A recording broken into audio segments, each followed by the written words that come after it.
Hello, we are Sorted Food. We are a bunch of Brits who love our food, and today we find ourselves a long way from home with a huge challenge ahead of us. Hey y'all, I'm Amethyst Ganaway, and I'm a chef, a food writer, and a Charleston native. And in 48 hours, I'll be judging the Sorted Guys' Southern style cooking. I love this city, so don't mess it up. Welcome to Charleston, a city on the east coast of South Carolina, steeped in history and, from what we'd heard, a world-class food scene. But we don't just travel to beautiful cities casually sampling the local food, do we? No. We love a challenge, and considering we knew nothing about Charleston's roots and Southern-style cooking with very limited time, we did what we always do, ask you for help.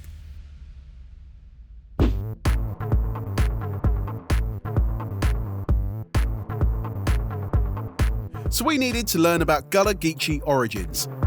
Gullah culture and Gullah food specifically come directly from the Gullah people, who are the direct descendants of the enslaved West Africans that were brought forcibly here to Charleston, actually right here downtown where we are and very close by. And the people were able to retain their cultural connections to West Africa, not only through their food, but through their music, through their language, through their art. But one of the most popular ways that people know about Gullah culture now is through our food. The Gullah community were the blacks who live in the area, descendants from slaves.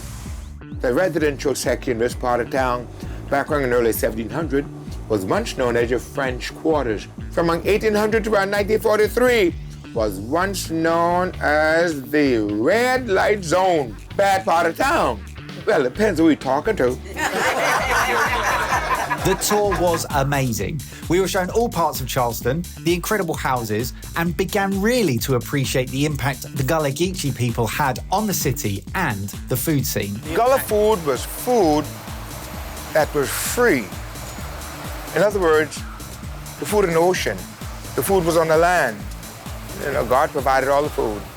From Alfonso's advice and suggestions from our online community, we were able to draw up a list of foods to explore to try and help us succeed in the task ahead. I would argue and say that Gullah cuisine is probably the root of what you would see as soul food or as Southern food, right, on a broader scale. The food scene in Charleston is probably one of the oldest food scenes in the United States. So much of the food that is known as American cuisine has its roots here in South Carolina and in the South, and particularly in Gullah Geechee foodways. The biggest recommendation was, once you've done the tour, you have to eat the food of the Gullah community. So you have white rice, sauteed with onion and bell peppers, with shrimp, claw crab, with the seasoning that we make in-house, okra soup. This is collard greens cooked with smoked turkey, and red rice with beef sausage, a tomato base cooked in rice. You cook it with love, and that's why it tastes so good. So if you're angry, it's not going to taste good. That's where Evans always goes wrong. The stove do the cooking, but you got to cook with your heart and your soul. You got to be happy about it. That's the only way it's going to turn out right. Cheers. Okay. Yeah, that's great. Yeah. For me, I think that's a comfort blanket. Yeah. That's such a comforting meal. Do you want to try some okra stew? Are we going okra? Yeah.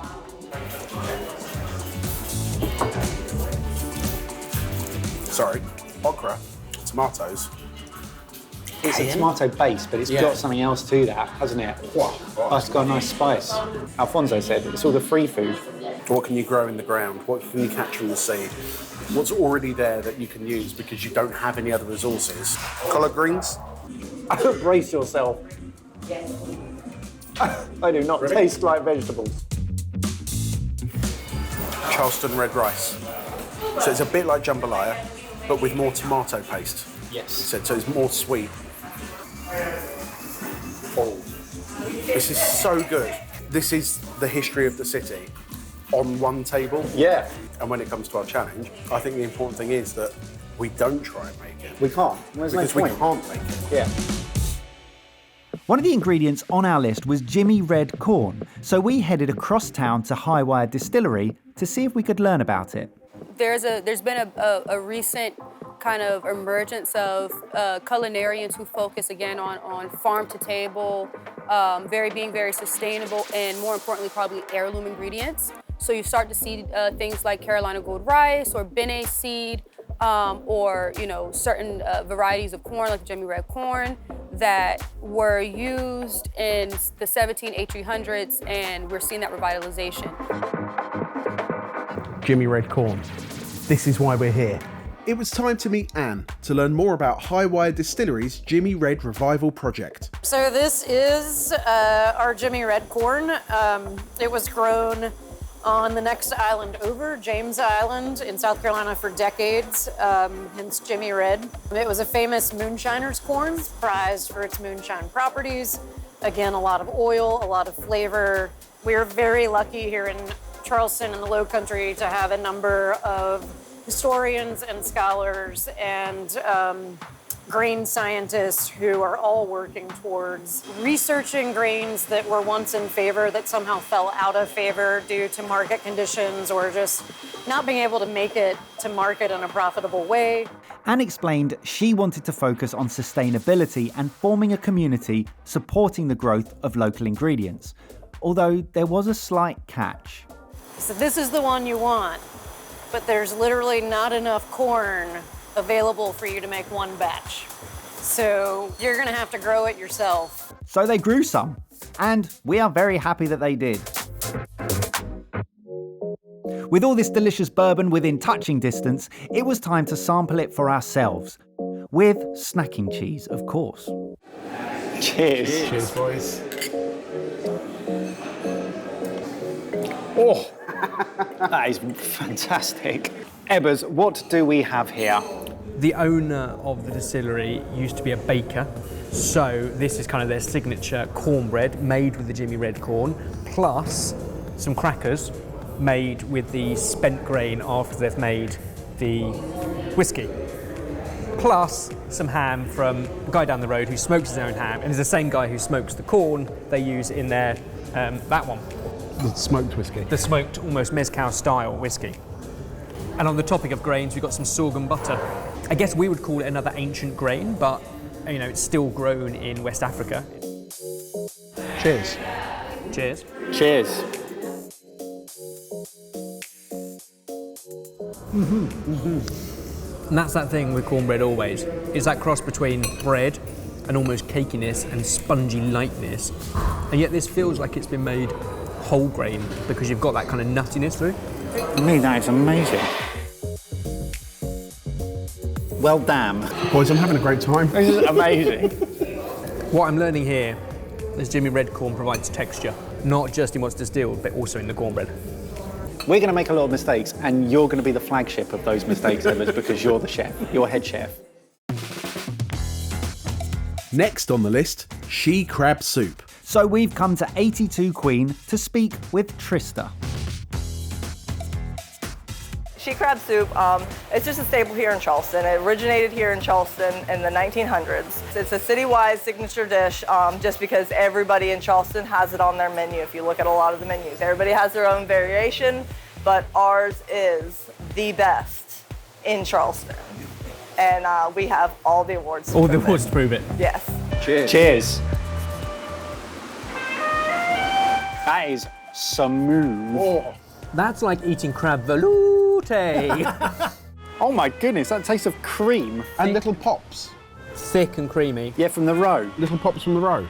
And I think the finishing touch of the sherry in the 82 to mark the year and address and name of the restaurant. Ah, stunning. I was really confused by the name, she crab soup, until it was explained, and then it's really obvious. Full of crab roe, and therefore you only get the roe from the female crabs, the she crabs. Pimento cheese, Charleston staple. Fried green tomatoes, Charleston staple. Grits, Charleston staple. And tomato and bacon jam, a Jamie staple. This is everything.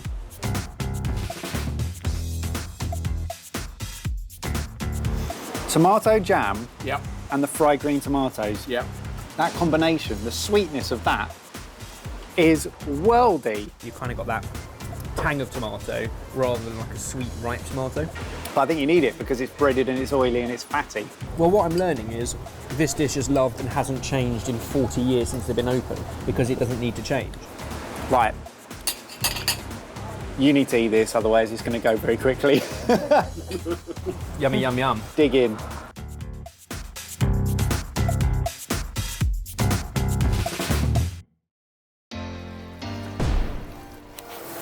Big day today. Lots to eat, Lots to learn. so it's important we stay focused.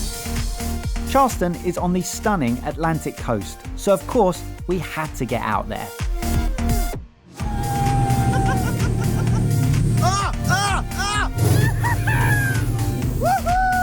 You do know where we're going, right? Look at my massive forehead! Good job we sent Evers to learn about some seafood. Whilst I told the boys I was out to explore the seafood scene in Charleston, what I actually meant was I've never and always wanted to set sail and spot sea life offshore. And because we're not actually in charge of our vessel, cheers. Cheeky mimosa. It soon became apparent that Ben had spoken too soon.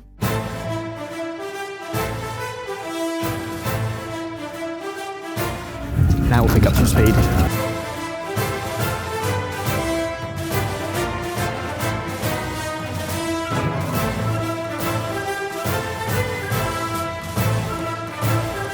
Two lone jet skis. Reckon that's the boys over there by the boys? Whilst Ben was out wildlife spotting, Jamie and I grabbed some food from a local suggestion. So, this is Shim Creek. There's loads of restaurants on either side of the waterway, and each one you walk past just has a different smell. It's like barbecue, fish. Oh, there's some boats. Jet skis, barbecue, fish. Beer. Yes. We really like it. Cheers, mate. Cheers. So, we're at Saltwater Cowboys, a recommendation. We've got the 50-year-old recipe for crab dip. Big deal. Boiled peanuts. Never had them before. Massive recommendation. Southern staple. Have to try those.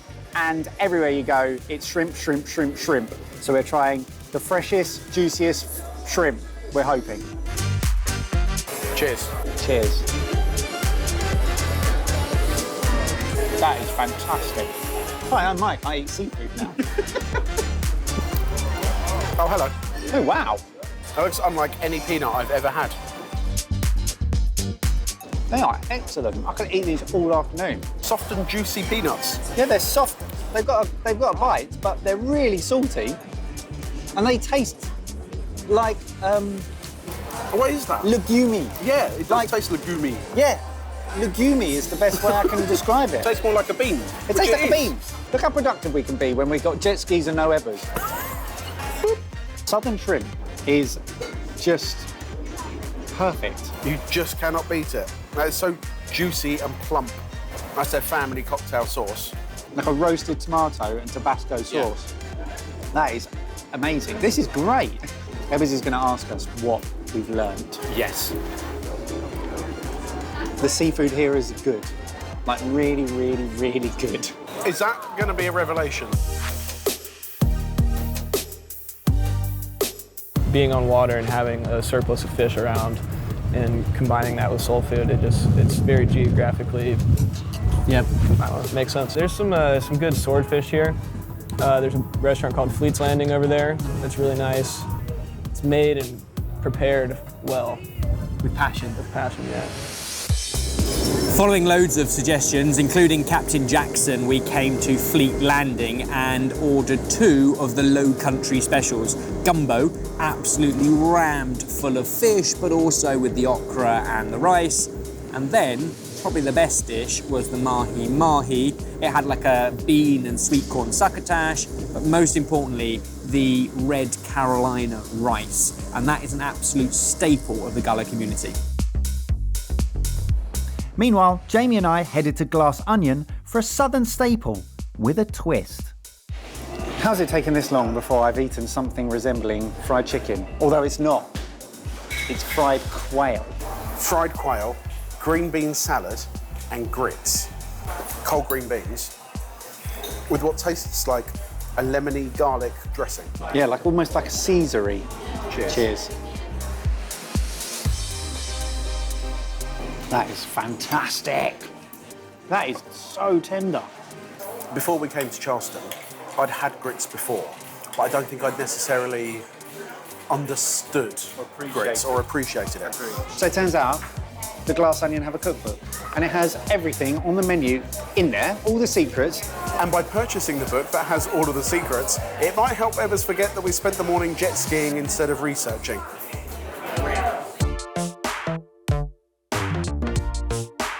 Another suggestion that a few of you have made, Crew Cafe, and it's quite literally an old house, so classic Charleston vibes with a cute little courtyard outside or inside. It's all been done up nicely. You can see right through into the open kitchen, but it doesn't matter what's on the menu. Everywhere seems to serve green fried tomato, and all with their own twist. This twist, pork belly, feta, and smoked tomato caramel.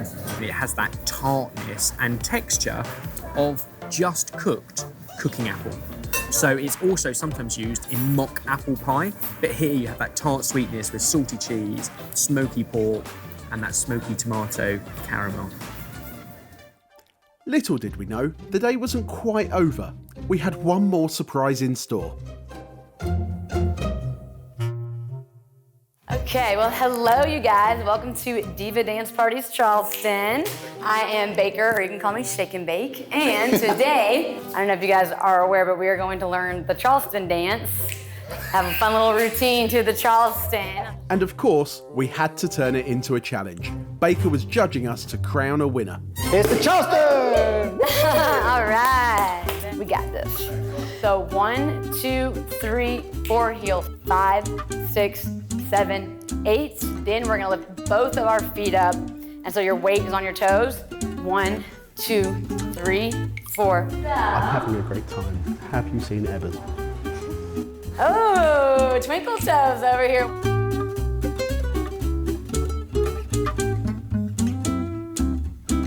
Where would you say you're pitching us at the moment?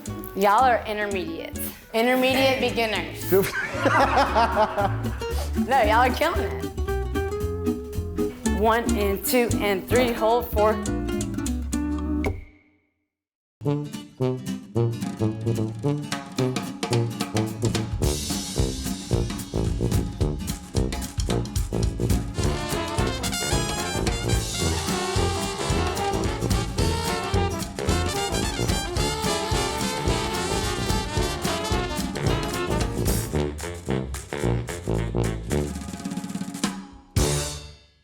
So Baker's now watching the final performance back, and she's going to rate us third, second, and first. Third place goes to I love bronze. Ebb and Flow. Ebb and Flow. Second place goes to 1, 2 Spass. Oh! And the winner is Magic Mike with the magic move. Mr. Charleston. That is no achievement. Thank you so much. Baker! Thank you guys. Shake and bake, baby. Shake and bake. That's more cardio than I've done in a while, which means I'm well and truly slayed.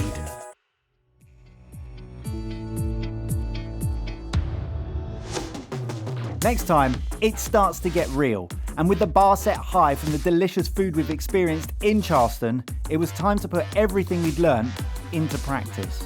You have to get this right.